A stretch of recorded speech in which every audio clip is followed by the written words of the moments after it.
டாஸ்மாக் மதுக்கடைகளை மணமகிழ் மன்றங்கள் என்ற பெயரால் தனியார் மயமாக்க முயற்சி நடப்பதாக முன்னாள் அமைச்சர் ஜெயக்குமார் குற்றம் சாட்டியுள்ளார்.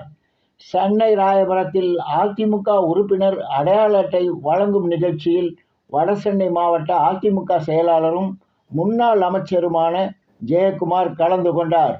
அப்போது அவர் செய்தியாளர்களுக்கு பேட்டியளிக்கையில், தமிழகத்தில் டாஸ்மாக் மதுக்கடைகளை குறைப்பதற்கான நடவடிக்கைக்கு பதிலாக அதனை தனியார் மயமாக்கும் நடவடிக்கை மேற்கொள்ளப்படுகிறது என்றும், அதற்காகவே 1500 மணமகிழ் மன்றங்களுக்கு தமிழக அரசு அனுமதி வழங்கியிருப்பதாகவும் அவர் குற்றம் சாட்டியுள்ளார்.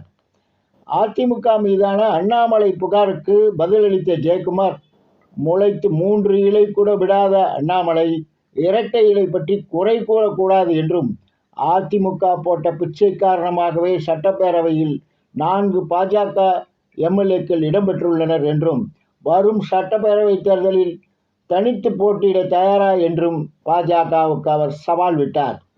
மாமான் மச்சான் உறவு பற்றி குறிப்பிட்ட அவர், அண்ணாமலை மச்சான் துணை இருந்தால் மலையேறலாம் என்று நினைக்கிறார் என்று கிண்டலடித்தார்.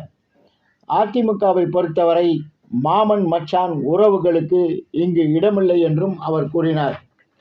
இந்த நிகழ்ச்சியில் அதிமுக அமைப்பு செயலாளர் ராயபுரம் மனோ, ராயபுரம் பகுதி அதிமுக செயலாளர் ஏடி அரசு உள்ளிட்ட பகுதி செயலாளர்களும் வட்ட செயலாளர்களும் நிர்வாகிகளும் கலந்து கொண்டனர். இன்னைக்கு டாஸ்மாக் தனியாருக்கு போயிட்டு இருக்கு. இன்னைக்கு எப்படின்னு கேக்குறீங்களா? FL2 லைசன்ஸ் வந்து 861 கொடுத்துருக்காங்க. 861 மணமகிழ் மன்றம் அப்படின்னு சொல்லிட்டு அங்கே என்ன தமிழை வளர்க்குறாங்க. மணமகிழ் மன்றம் அங்கே போயிட்டு அங்கே சாராயம் சாப்பிட்றதுக்கு, டாஸ்மாகில் வந்து விற்கிற சரக்கு சாப்பிட்றதுக்கு மணமகிழ் மன்றம். அதுக்கு எவ்வளோ தெரியுமா? 1500 பர்மிஷன் கொடுத்துருக்காங்க மணமகிழ் மன்றம்.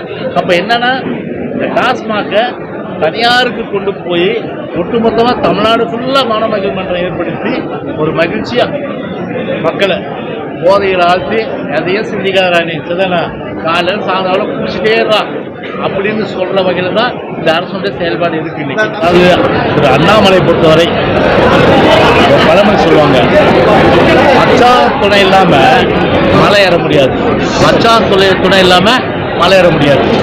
எனவே இந்த அண்ணாமலை மச்சான் என்ற மலையோடு சேர்ந்தாதான் மலை ஏற முடியும்னு அவருக்கு தெரியும், கட்சிகளோடு கிடையாது. அதனால் அவருக்கு இப்போ வந்து மாம மச்சான் தான் வந்து உறுதுணையாக இருக்காங்க இல்லையா? எந்த கட்சியும் உறுதுணையா இல்லை, டிஎம்கோட பேசிட்டு இருக்காங்க. எங்களை பொறுத்தவரை பெருங்குறல். நாங்கள் அந்த உறவு முறைகளை போல அவர் வேணா எல்லாரையும் அண்ணன் மச்சான் மாமா என்ன இருக்கு இல்லையா? எங்களை பொறுத்தவரை அம்மா வந்து பிள்ளைங்களாக தான் கருதுனாங்க எங்களை எல்லாம். இன்னைக்கு என்ன சொல்ல, எங்கள் லீடர் அம்மான்றோம். அதே போல எங்கள் புரட்சி தலைவர் எம்ஜிஆர் ரத்தத்தின் ரத்தம் அண்ணன் தான் கூப்பிடுவோம் எல்லாரும். அது மாதிரி அண்ணன் பேர் அண்ணா தம்பின்னு சொல்லி கொடுத்தாரு. ஆனால் இது என்ன புது பழக்கமாக இருக்குது அரசியல். மாமா மச்சான் இதெல்லாம் கேள்விப்படாத விஷயம். அதனால் அவருக்கு தான் அந்த ரகசியம் தெரியும். அதனால் எங்களை பொறுத்தால அண்ணன் தம்பி பாசம், அம்மா பிள்ளை பாசம், அதே போல் வந்து ஒரு குடும்ப பாச உணர்வு எங்கள் கட்சியில்.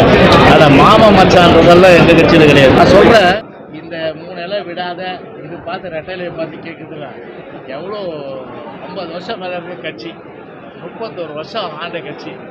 இப்படி இருக்க ஒரு நிலையில் ஏதோ நாங்கள் போட்டேன் பிச்சைன்னு சொன்னால் அது கௌரவமாக இருக்காது. நாங்கள் போட்டேன் அந்த இதால் 4 சீட்டு சட்டமன்றத்தில் வந்துட்டீங்க.